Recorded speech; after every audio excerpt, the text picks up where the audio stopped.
Welcome back. మన మార్పు సమాజ మార్పు. This is Pranay Varma. So ఈరోజు మీకు చాలా ఇంపార్టెంట్ అయినటువంటి ఒక టాపిక్ తీసుకురావడం జరిగింది. సో ఇది మన లైఫ్కి చాలా యూస్ఫుల్ అయినటువంటి ఒక టాపిక్ని తీసుకురావడం జరిగింది. సో మన మైండ్ సెట్ ఎలా ఉంటుంది, అసలు మైండ్ సెట్ ఎలా ఉండాలి, మన మైండ్ సెట్ ఎలా ఉండకూడదు, మరి ఆ మైండ్ సెట్ని మనం ఎలా మార్చుకోవాలి అన్నటువంటి విషయాలను ఈరోజు మనం డిస్కస్ చేయబోతున్నాం. సో ఈ టాపిక్లో మనం చాలా విషయాలు నేర్చుకోబోతున్నాం. ఈ వీడియోను స్టిల్ ఎండ్ వరకు ఎక్కడ కూడా స్కిప్ చేయకుండా ఎవ్రీ పాయింట్ కూడా మీరు అబ్జర్వ్ చేయండి. ప్రతి ఒక్క పాయింట్లో ఏదో ఒక వాల్యుబుల్ విషయం ఉంటుంది. సో మనం చెప్పేటువంటి ఈ ప్రతి ఒక్క పాయింట్ మీకు మీ లైఫ్లో యూస్ఫుల్గా ఉంటుంది. సో మీ లైఫ్లో ఇంతవరకు మీరు ఎక్కడ ఇంత వాల్యుబుల్ వర్డ్స్ వినలేదా? అయితే ఈ వాల్యుబుల్ వర్డ్స్ మీ లైఫ్కి చాలా ఇంపార్టెంట్గా ఉంటుంది. సో ఈ రోజులలో మన మైండ్ సెట్ ఎలా ఉండాలి, మన మైండ్ సెట్ ఎలా మార్చుకోవాలి అన్న విషయాలను ఈరోజు మనం డిస్కస్ చేయబోతున్నాం. సో ఈరోజు మన డిస్కషన్ దేనిపైన అంటే poor versus rich mind set అనే ఒక కాన్సెప్ట్తోని ఈరోజు నేను మిమ్మల్ని మోటివేట్ చేయడానికి మీ ముందుకు వచ్చేసాను. సో ఈరోజు మనం poor versus rich mind set అంటున్నాం. సో మైండ్ సెట్లో పూర్ అండ్ రిచ్ కూడా ఉంటుందా సార్? ఉంటుంది సార్. ఇక్కడే మన ఆలోచన ఇక్కడ ఈ ఉంటుందా అన్నటువంటి ఆలోచన వచ్చింది అని అంటే మీ మైండ్ సెట్ పూర్లో ఉంది అని అర్థం. సో ఇందులో పూర్ ఏంటి, రిచ్ ఏంటి, మన మైండ్ సెట్లో కూడా పూర్ అండ్ రిచ్ ఉంటుందా అంటే ఖచ్చితంగా ఉంటుంది. మైండ్ సెట్ ఎప్పుడు కూడా ఒక తీరుగా ఉండదు. మన మైండ్ ఎప్పుడు కూడా మన మాట వినదు. ఆ విషయం మీకు తెలుసో తెలియదు. మనం చెప్పిన మాట మన మైండ్ వింటుందా? వినదు. మన మైండ్ ఏం చెప్తే అదే చేస్తాం మనం. సో అందులో రిచ్ అండ్ పూర్ కేటగిరీస్ కూడా ఉంటాయి. సో ఆ రిచ్ అండ్ కేటగిరీస్ ఏంటి అని అంటే, సో వరల్డ్ వైడ్గా 100% ఉందనుకుందాం. ఎగ్జాంపుల్, వరల్డ్ వైడ్గా 100% ఉంది. సో ఈ 100% ఆఫ్ పీపుల్లో ఎంత అండి? 96% పర్సన్స్ పీపుల్ అందరూ కూడా ఎవరు అనంటే ఇక్కడ పూర్ మైండ్ సెట్ వాళ్ళే. దాదాపు 96% పీపుల్ అందరూ కూడా పూర్ మైండ్ సెట్. సో మిగతా 4% ఎవరైతే ఉంటారో, ఎవరండి ఈ 4% ఎవరైతే ఉంటారో, ఈ 4% పీపుల్ ఏం చేస్తారో తెలుసా? ఈ 4% పీపుల్ ఎలా ఉంటారో తెలుసా? ఎవరి పీపుల్ అంటే రిచ్. ఇక్కడ రిచ్ అండ్ పూర్ అని రాశాం. మరి ఈ రిచ్ అండ్ పూర్కి సంబంధించి ఏంటిది అని అంటే mind set. So our mind set, rich mind set, poor mind set ఎలా ఉంటుంది ఈరోజు మనం టాపిక్ డిస్కస్ చేయబోతున్నాం. సో ఈ రిచ్ అండ్ పూర్ మైండ్ సెట్లు ఏంటి, ఎలా ఉంటాయి, ఈ మైండ్ సెట్స్ మరి రిచ్గా ఆలోచించడానికి ఉపయోగకరంగా ఏముంటుంది, పూర్గా అంటే ఏంటి అనేది ఈరోజు మనం తెలుసుకోవాలి. ఎందుకు అనంటే మన మైండ్ సెట్ ఎక్కడుంది, రిచ్లో ఉందా పూర్లో ఉందా అనేది మనం చూడాలి. సో అంతకన్నా ముందు మీకు ఒక విషయం చెప్తాను, వినండి. ఏంటి అనంటే, మనం పేదరికంలో ఉండొచ్చు, కానీ మన ఆలోచనలు ఎప్పుడు కూడా పేదరికంలో ఉండకూడదు. ఓకే, ఈ పాయింట్ చాలా బాగా గుర్తుపెట్టుకోండి. మనం పేదవాళ్ళం కావచ్చు, పేదరికంలో ఉండొచ్చు, కానీ మన ఆలోచన ఎప్పుడు కూడా పేదరికంలో ఉండొద్దు, పేదవారిగా మిగిలిపోకూడదు అన్నటువంటి మైండ్ సెట్కి రావాలి. సో ఇద్దరు వ్యక్తుల గురించి చెప్తాను నేను ఈరోజు. రాజు, రాము అనేటువంటి ఇద్దరు వ్యక్తులు ఉన్నారండి. ఇక్కడ రాజు, రాము అనేటువంటి ఇద్దరు వ్యక్తులు ఉన్నారు. ఈ ఇద్దరు వ్యక్తుల లైఫ్లో ఏం జరిగింది అనేటువంటి విషయమే ఈరోజు మనం డిస్కస్ చేద్దాం. సో రాజు ఉన్నాడు. రాజు వాళ్ళ ఫాదరు తన జీవితాంతం కష్టపడి ఒక ఇల్లును కట్టిస్తాడు. సో ఆ ఇల్లును కట్టిస్తే ఆ ఇంట్లో రాజు ఉంటున్నాడు. సో దాంతో పాటుగా ఆ రాజు వాళ్ళ నాన్న కష్టపడ్డటువంటి ఆ కష్టంతో ఏదో ఒక బిజినెస్ స్టార్ట్ చేసి ఒక సూపర్ మార్కెట్ లాంటిది స్టార్ట్ చేసేసి ఇక్కడ రాజుకి ఇచ్చేస్తాడు. సో రాజు ఇక అది చూసుకుంటూ లైఫ్ను కొనసాగిస్తున్నాడు. సో బిజినెస్ చేసుకుంటున్నాడు, లైఫ్ పోతుంది. ఇక ఆ తర్వాత రాము అన్నాం. ఇక రాము అనేటువంటి వ్యక్తికి వాళ్ళ ఫాదర్ ఏమి ఇవ్వలేదు. రాము అనే వ్యక్తి తన కష్టంతో ఒక చిన్న ఇల్లు కట్టుకుంటాడు. సో తన సొంతంగా కష్టపడి ఒక బిజినెస్ స్టార్ట్ చేస్తాడు. దాన్ని మన భాషలో అనుకుంటే స్టార్టప్ బిజినెస్ అనుకోండి. సో స్టార్టప్ బిజినెస్ అనేది ఒకటి స్టార్ట్ చేసేస్తాడు. సో బిజినెస్ చేస్తున్నాడు. కొద్ది రోజులు గడుస్తుంది. సో రాజు చేసుకుంటున్నాడు, రాము చేసుకుంటున్నాడు. సో అలా నేపథ్యంలో కొద్ది రోజుల తర్వాత రాము ఒక వెహికల్ తీసుకుంటాడు. ఆ వెహికల్లో అయితే ఈ రాము అనే వ్యక్తి వెహికల్ ఎందుకు తీసుకున్నాడో మీకు తెలియాలి ఇక్కడ.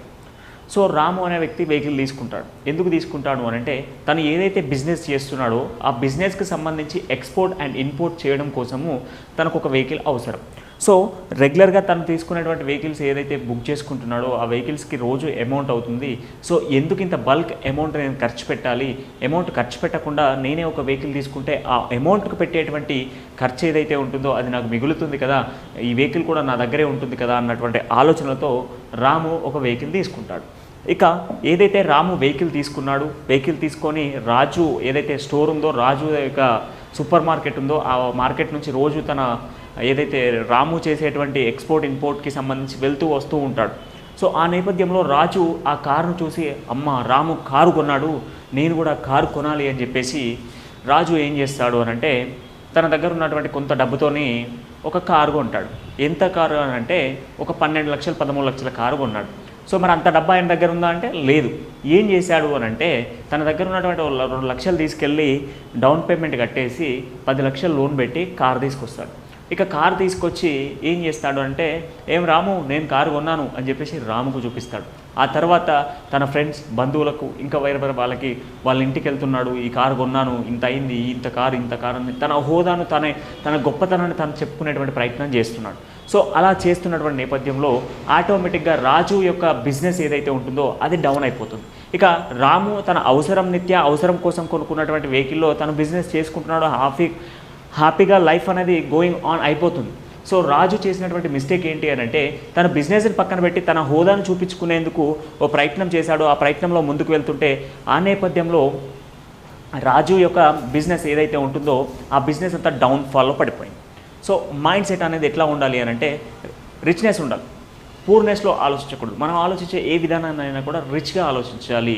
ఇక్కడ తను ఏదో కొన్నాడు తన బిజినెస్ కోసం వాడుకోవాలి అని చెప్పేసి తీసుకున్నటువంటి కార్ని ఈయన తను డెవలప్ అవుతున్నాడు, కారు కొంటున్నాడు, ఇల్లు కొంటున్నాడు అని చెప్పేసి తాను పోయి కొంటే ఆటోమేటిక్గా బిజినెస్లో లాస్ అయిపోయింది. సో మన మైండ్ సెట్ ఎప్పుడైనా కూడా ఎట్లా ఉండాలి అని అంటే థింకింగ్ బిగ్. ఎప్పుడైనా కూడా మన ఆలోచన పెద్దగా ఉన్న రోజే మనం సక్సెస్ అవుతూ ఉంటాం. చాలామంది ఏంటి అని అంటే ఎగ్జాంపుల్ పూర్ మైండ్ సెట్ ఉన్నటువంటి వాళ్ళ ఆలోచన ఎలా ఉంటుంది అని అంటే 10,000 శాలరీ వస్తుంది. 10,000 శాలరీలకు వీళ్ళ మెయింటెనెన్స్ ఎట్లుంటుందంటే 50,000 మెయింటెనెన్స్ ఉంటుంది. పర్ మంత్ వీళ్ళకి వచ్చేటువంటి శాలరీ 10 నుంచి 15,000, వీళ్ళ మెయింటెనెన్స్ మాత్రం 50,000 మెయింటెనెన్స్ ఉంటుంది. అగో 50,000 మెయింటెనెన్స్ ఎట్లా గడుపుతారు అని అంటే ఈఎంఐ, జీరో డౌన్ పేమెంట్స్, ఈఎంఐస్తో లైఫ్ లీడ్ అయిపోతుంది. వీళ్ళకి వచ్చేటువంటి 10,000 శాలరీ 15,000 శాలరీలకు వీళ్ళ ఇంట్లో 10,000 ఇస్తే 15,000 వీళ్ళు తీసుకున్నటువంటి వస్తువులకు కేటాయించాల్సి ఉంటుంది. సో ఎగ్జాంపుల్ తను ఒక 15,000 జీతంకి పనిచేస్తున్నటువంటి ఆయన ఫోన్ మాత్రం 50,000 ఫోన్ ఉంటుంది.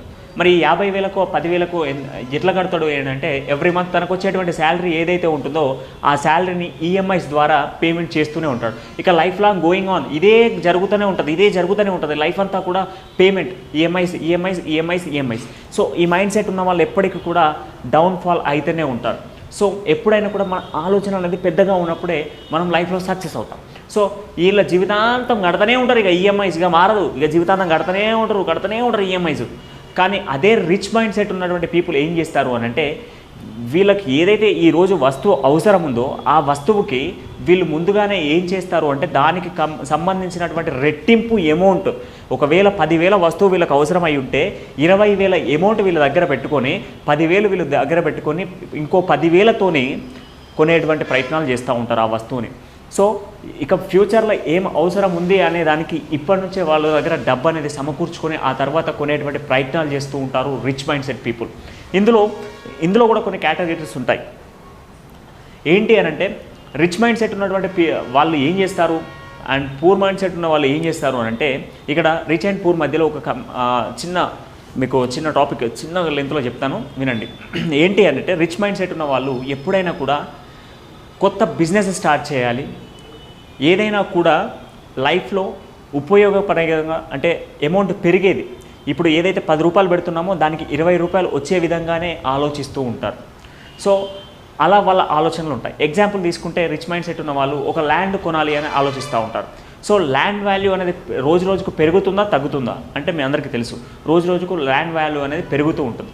సో వాళ్ళు ఏం చేస్తారు అని అంటే ఈరోజు ఎకరానికి 5 లక్షలు ఉంది అని అంటే ఆ 5 లక్షలు పెట్టి ఆ ల్యాండ్ను ఎకరం తీసుకొని ఆ తర్వాత 10 సంవత్సరాలకు అమ్మితే అది ₹1 కోటి అయ్యేటువంటి అవకాశం ఉంటుంది. సో వాళ్ళ ఆలోచన ఎట్లా ఉంటుంది అంటే ఇన్ ఫ్యూచర్ పెరిగేటువంటి వాటి మీదనే ఇన్వెస్ట్ చేస్తూ ఉంటారు. ఎగ్జాంపుల్ గోల్డ్ కావచ్చు, లేకపోతే ల్యాండ్స్ కావచ్చు, ఇంకా చాలా ఇంపార్టెంట్ అయినటువంటి వాల్యుబుల్ అయినటువంటి ఇంకొకటి ఏంటి అని అంటే బుక్స్ కొంటూ ఉంటారు. సో బుక్స్ ఎందుకు కొంటూ ఉంటారని అంటే బుక్స్లో నీకు ఎంత నాలెడ్జ్ అయితే కావాలో అంతకు రెట్టింపు నాలెడ్జ్ బుక్స్ ద్వారానే వస్తుంది. నువ్వు ఎంత బుక్స్ పైన ఇన్వెస్ట్మెంట్ చేస్తావో దానికి రెట్టింపు మైండ్ సెట్ అనేది నీకు వస్తూ ఉంటుంది. నువ్వు 10 రూపాయలు పెడుతున్నావా, అయితే 100 రూపాయల లాభం నీకు జరిగినట్లే. సో ఆ బుక్స్ పైన ఇన్వెస్ట్ చేస్తూ ఉంటారు. ఇక పూర్ మైండ్ సెట్ వాళ్ళు ఏం చేస్తారు అని అంటే ఇక్కడ వీళ్ళకి వచ్చేటువంటి ఆదాయం 10,000 అయినప్పుడు ఈ 10,000 నుంచి ఆ 10,000కు 10,000 తీసుకుపోయి ఫోన్ కొంటూ ఉంటారు. సో ఇంకా ఏం చేస్తారంటే 10,000 ఉన్నాయి కదా, మంచి షాపింగ్ చేయాలి, డ్రెస్ కొనుక్కోవాలి. ఎట్లుంటుంది తెలుసా డ్రెస్సు? పైన షర్ట్ వచ్చేసి 2,000, కింద పాయింట్ 3,000. ఆఖరికి వాళ్ళు చెప్పుకునే డైలాగ్ ఎట్లుంటుంది అంటే లోపల కూడా అండర్ గ్రౌండ్ కూడా బ్రాండ్ బాబులు వీళ్ళంతా. ఇక్కడ ఈ బ్రాండ్ బాబుల దగ్గర బ్యాలెన్స్ ఏముండదండి, బ్రాండ్ మాత్రమే ఉంటుంది, బ్యాలెన్స్ మాత్రం నిల్లు. వీళ్ళ వేసుకున్నది మాత్రమే బ్రాండ్ ఉంటుంది, వీళ్ళ దగ్గర బ్యాలెన్స్ మాత్రం నిల్లు ఉంటుంది. సో చాలామందిని మనం చూస్తూ ఉంటాం, తినడానికి తిండి లేకపోయినా హుందాగా కనబడేటువంటి ప్రయత్నాలు చేస్తూ ఉంటారు. సో వీళ్ళంతా కూడా పూర్ మైండ్ సెట్ పీపుల్. మీరు దాన్ని క్యాచప్ చేసుకోండి. వాడు ఏదో బుల్లెట్ బండి కొన్నాడా, పల్సర్ బండి కొన్నాడా, ఇంకేదైనా కారు కొన్నాడా, ఇదంతా ఏంటి అని అంటే వాడి హోదాను చూపించుకోవడానికి చేసేటువంటి ప్రయత్నమే తప్ప వాడి ఇంటికి పోయి చూస్తే వాడికి కరెక్ట్గా తినడానికి కూడా తిండి ఉండదు. సో అలాంటి మైండ్ సెట్లో ఉంటారు. ఇక నెక్స్ట్ దీంట్లోనే రిచ్ అండ్ పూర్ కాంబినేషన్లో మీకు ఇంకా మంచి విషయం చెప్తాను వినండి. రిచ్ పీపుల్ ఏం చేస్తారు, పూర్ పీపుల్ ఏం చేస్తారు అని అంటే రిచ్ మైండ్ సెట్ ఉన్నటువంటి పర్సన్స్ ఎప్పుడు కూడా టీవీ చూడరు. రిచ్ మైండ్ సెట్ ఉన్నటువంటి పర్సన్స్ ఎప్పుడూ కూడా టీవీ అస్సలే చూడరు. ఎందుకు అని అంటే పూర్ మైండ్ సెట్ వాళ్ళు రిలాక్స్. ఈరోజు ఉదయం 9 గంటలకు ఆఫీస్కి వెళ్ళామా, సాయంత్రం వచ్చామా, ఏం చేస్తున్నావు అంటే టీవీ చూస్తున్నా. టీవీ ఏం చూస్తావు అంటే రిలాక్స్ కోసం చూస్తున్నా. టీవీ చూడడము, సినిమాలు చూడడము, దాంట్లో వచ్చేటువంటి షోస్ చూడము. ఇంకా ఈ మధ్యకాలంలో రియాలిటీ షోస్ వచ్చాయి. ఈ రియాలిటీ షోస్ని పెట్టుకొని అందులో రియాలిటీ తప్ప మిగతాదంతా ఉంటుంది, అందులో రియాలిటీ మాత్రం ఉండదు. వాళ్ళు నటించేటువంటి ఆ నటనను చూసి వీళ్ళు ఆనందపడుతూ ఉంటారు. దాని నుంచి ఏం లాభం వస్తుందో నాకు అర్థం కాదు. ఈ 2.5 గంటల సినిమా కోసము సరే సినిమాకు పోయినా అయిపోయింది. ఇక ఈ సీరియల్స్ ఉంటాయండి, ఈ సీరియల్స్లలో మనం ఎంత టైం ఏదో సీరియల్స్లో వాడేదో కొట్టుకుంటున్నాడట, తిట్టుకుంటాడట, అది నీ లైఫ్లో తీసుకొచ్చి పెట్టుకుంటాడు. వాడు ఎక్కడో జరిగినటువంటి పెంటను తీసుకొచ్చి నీ లైఫ్లో పెట్టుకుంటావు. వాడేదో తిట్టిండని చెప్పేసి ఏది తీసుకొచ్చి ఈడ తిరుగుతూ ఉంటావు. వాడేదో డైలాగ్ కొట్టిండని చెప్పేసి ఆ డైలాగ్ తీసుకొచ్చి ఈడ కొడతావు. సో మన మైండ్ సెట్ అనేది అట్లా డిపెండ్ అవుతుంది. ఇంకా మళ్ళీ ఇంకోటి ఏంది, చాలామంది చేసేటువంటి ఏంటంటే న్యూస్ ఛానల్స్. ఇక్కడ న్యూస్ చదువుతూ ఉంటారు, న్యూస్ చూస్తూ ఉంటారు. పలానా వ్యక్తికి పలానా సంఘటన జరిగిందని ఎగ్జాంపుల్ ఎవడో రాము అనేటోడు రాజు అనేటోడు పొడిచిండు అనుకో, రాము అనే వ్యక్తిని రాజును పొడిచిండు అని చెప్పేసి వీడు ఒక్కసారి అంటే వాడు 30 సార్లు పొడిచాడు. పొద్దున 9 గంటల నుంచి మొదలు పెడితే రాత్రి 11 గంటల దాకా అదే పొడుస్తూనే ఉంటుంది. ఎన్నిసార్లు కొడతారండి నాయన? వీటిపైన మీ టైం అంతా కూడా వృధా అయిపోతూ ఉంటుంది. సో రిచ్ మైండ్ సెట్ ఉన్న వాళ్ళు ఎప్పుడైనా కూడా ఏం చేస్తారు అని అంటే వాళ్ళు ఏదైతే నాలెడ్జ్ని గెయిన్ చేసుకునేటువంటి ప్రయత్నం చేస్తూ ఉంటారు. సో వాళ్ళ ఆలోచన ఎప్పుడైనా కూడా పెద్దగా ఆలోచిస్తూ ఉంటారు. సో ఈరోజు నేను ఇంత టైం వేస్ట్ చేస్తున్నాను, ఈ టైంకి నేను ఎంత ఇన్వెస్ట్ చేయవచ్చు, ఈ టైం నాకు ఎలా ఉపయోగపడుతుంది అనే ఆలోచనలకు వస్తూ ఉంటారు. సో పూర్ మైండ్ సెట్ ఏంటంటే రిలాక్సేషన్ ఇంతకుమించి ఏముండదు. అక్కడ లైఫ్ అంతా రిలాక్సేషన్స్లో ఉంటుంది. సో నువ్వు ఎప్పుడైనా లైఫ్లో సక్సెస్ కావాలి, లైఫ్లో సక్సెస్ అయ్యి ముందుకు వెళ్ళాలి అని అనుకుంటే, మనం లైఫ్లో సక్సెస్ కావాలి ముందుకు వెళ్ళాలి అని అనుకుంటే నీ మైండ్ సెట్ ఎప్పుడైనా కూడా రిలాక్సేషన్స్లో ఉండకూడదు. నీ మైండ్ ఎప్పుడైనా కూడా థింక్ బిగ్, పెద్దగా ఆలోచిస్తూ ఉండాలి. ఎప్పుడైనా కూడా నీ మైండ్ సెట్ అనేది పెద్దగా ఆలోచించాలి. రేపు పొద్దున ₹1,00,00,000 నీకు అవసరం వస్తుంది అంటే దానికోసం నువ్వు ఒక 2-3 సంవత్సరాల నుంచే కష్టపడుతూ ఉండాలి. ఎంత అంటే డే అండ్ నైట్ నువ్వు ఆ డబ్బు కోసం కష్టపడుతూనే ఉండాలి. అలా కష్టపడ్డ రోజే నీ ఆలోచన అనేది మారుతుంది. మీ అందరికీ తెలుసా, ఇద్దరు వ్యక్తులు పెట్రోల్ బంక్లో పనిచేస్తుంటే సో మంత్లీ శాలరీ రాగానే అందులో ఒక పర్సన్ వెళ్ళి హయ్యెస్ట్ క్వాలిటీ ఉన్నటువంటి టీ షాప్లో టీ తాగుతూ ఉంటాడు. సో ఇంకొక పర్సన్ తనతో ఉన్నటువంటి పర్సన్ రోడ్డు పక్కన ఉన్నటువంటి షాప్లో టీ తాగుతూ ఉంటాడు. సో ఆ ఫ్రెండ్ అడుగుతాడు, అరే నీకు నాకు వచ్చేటువంటి శాలరీ సేమే కదా, నీకెందుకురా అంత ప్రౌడ్, నీకెందుకురా అంత, నువ్వు అంత రిచ్గా ఎందుకు పోయి బతకాలి, ఎందుకు రిచ్గా పోయి తాగాలి, నీకు వచ్చే శాలరీ తక్కువనే కదా అని అంటే ఆ పర్సన్ ఏమంటాడు అని అంటే నువ్వు టీ తాగే దగ్గర నేను కూడా తాగుతా. ఎందుకు అని అంటే నువ్వు తాగే దగ్గర ఎవరైతే పీపుల్ ఉంటారో వాళ్ళంతా చీప్ విషయాలు మాట్లాడుతూ ఉంటారు. వాళ్ళు ఏదైతే నువ్వు తాగేటువంటి టీ దగ్గర ఉన్నటువంటి వాళ్ళు సమస్యల గురించి, వాళ్ళ లైఫ్లో జరుగుతున్నటువంటి పరిస్థితుల గురించి మాట్లాడుకుంటూ ఉంటారు. అదే నేను టీ తాగే ప్లేస్లో ఏదైతే ఉందో అక్కడ కొత్త ఆలోచనల గురించి మాట్లాడుతూ ఉంటారు. కొత్త విధానాలు, కొత్త బిజినెసెస్కి సంబంధించినటువంటి విషయాలు మాట్లాడుతూ ఉంటారు. అక్కడ నేను 10 నిమిషాలు స్పెండ్ చేస్తే ఇక్కడ నేను 100 రూపాయలు పెట్టి ఛాయ్ తాగుతున్నాను నువ్వు అనుకుంటున్నావు, కానీ ఆ 100 రూపాయలకు నేను 1000 రూపాయల రెట్టింపు ఆదాయాన్ని కేటాయిస్తున్నాను అక్కడ, దానికోసమే నేను అక్కడ టీ తాగుతాను అని అంటాడు. సో మనం కూడా మన లైఫ్లో మనం ఎలాంటి మైండ్ సెట్ని ఉపయోగిస్తున్నాం, మన మైండ్ సెట్ ఎలా మారుతుంది, మన మైండ్ సెట్ ఎలా ఉంది, రిచ్గా ఉందా పూర్గా ఉందా. సో మీరందరూ కూడా ఒకసారి ఆలోచించండి. చాలామంది టీవీలలో యాడ్ చూస్తూ ఉంటారు, అనేక యాడ్స్ వస్తూ ఉంటాయి. టీవీ స్క్రోలింగ్స్లలో కానివ్వండి, టీవీలలో కానివ్వండి అనేక యాడ్స్ వస్తూ ఉంటాయి. సో ఈ మధ్యకాలంలో ఫేస్బుక్ కానివ్వండి, యూట్యూబ్ కానివ్వండి అనేక వాటిలలో యాడ్స్ వస్తూ ఉంటాయి. సో మీరు చూసేటువంటి ఏ యాడ్స్లోనైనా BMW కానివ్వండి, ఆడీ కానివ్వండి, రోల్స్ రాయ్ కానివ్వండి, ఇలాంటి వెహికల్స్కి సంబంధించిన యాడ్స్ ఎప్పుడైనా మీరు స్క్రీన్లో చూసారా? ఎప్పుడైనా మీరు ఇవి స్క్రీన్లలో చూసారా అంటే చూడలేదు. ఎందుకు అనంటే ఎవరైతే ఆ బిజినెస్ ఆ యొక్క యాజమాన్యాలు ఉన్నాయో, ఈ రోల్స్ రాయ్ కానివ్వండి, BMW కానివ్వండి, బెంజ్ కానివ్వండి, వీటి యొక్క యాజమాన్యాలు ఏమంటాయి అంటే ఎవరైతే ఈ యాడ్స్ చూస్తున్నారో వాళ్ళంతా కూడా పూర్ మైండ్ సెట్ ఉన్న వాళ్ళే చూస్తారు. ఎప్పుడైనా కూడా రిచ్ మైండ్ సెట్ ఉన్నటువంటి పర్సన్స్ టీవీ కోసం టైం కేటాయించారు, వాళ్ళకి అడ్వర్టైజ్మెంట్ అవసరం లేదు. వాళ్ళు ఈ కారు కొనాలి అనుకునే వాళ్ళంతా కూడా రిచ్ మైండ్ సెట్ ఉన్న వాళ్ళే. సో రిచ్ మైండ్ సెట్ ఉన్న వాళ్ళు ఎప్పుడు కూడా టీవీ ఛానల్స్ పెట్టుకొని చూడరు, ఎలాంటి యాడ్స్ చూడరు. అలాంటి వాటి కోసం మేమెందుకు యాడ్ ఇవ్వాలి అని చెప్పేసి వాళ్ళు ఇంతవరకు ఏ ఒక పేపర్ కానీ, ఏ ఒక టీవీ ఛానల్ కానీ, ఏ ఒక సోషల్ మీడియా యాప్లో కూడా యాడ్ ఎప్పుడు కూడా ఇవ్వరు. సో అదే ఇక్కడ మైండ్ సెట్ మనకు అర్థం కావాల్సింది. సో మనం ఇంకా చాలా ఇంపార్టెంట్ అయినటువంటి ఒక పాయింట్ గుర్తుపెట్టుకోండి. If you are father or mother poor, it's not your mistake. But if you are become a father or mother, your mistake. That is if you are poor, that is your mistake. మీ జీవితంలో మీరు పేదరికంలో కావచ్చు, మీ తల్లిదండ్రులు పేదవాళ్ళు కావచ్చు, మీ తల్లిదండ్రులు మీరు పేదరికంలోనే పుట్టవచ్చు. కానీ రేపు పొద్దున మీ పిల్లలు ఎవరైతే ఉంటారో మీ పిల్లలు మీ పేదరికంలోకి వస్తే అది మీ తప్పే. మీ పిల్లలు పేదరికంలో ఉండడానికి కారకులు మీరే. ఎందుకంటే మీ మైండ్ సెట్ కరెక్ట్గా లేకపోవడం వల్లనే ఈరోజు మీ పిల్లలు పేదరికంలో ఉండాల్సి వస్తుంది. సో మీరు మరి పేదరికంగా ఆలోచిస్తారా, ఉన్నతంగా ఆలోచిస్తారా అనేది ఒక్కసారి ఆలోచించండి. మన మైండ్ సెట్ ఎలా మారుతుంది, ఎలా ఉంటుంది, ఏం చేస్తుంది అనేటువంటి ఆలోచనలు ఒక్కసారి తీసుకురండి. మన మైండ్ సెట్ ఎప్పుడు కూడా రిచ్నెస్లో ఉండాలి. మనం పేదవాళ్ళం కావచ్చు, కానీ మన ఆలోచనలు పేదరికంలో ఉండకూడదు. మన ఆలోచనలు ఎప్పుడైనా కూడా ఉన్నతంగా ఉండాలి.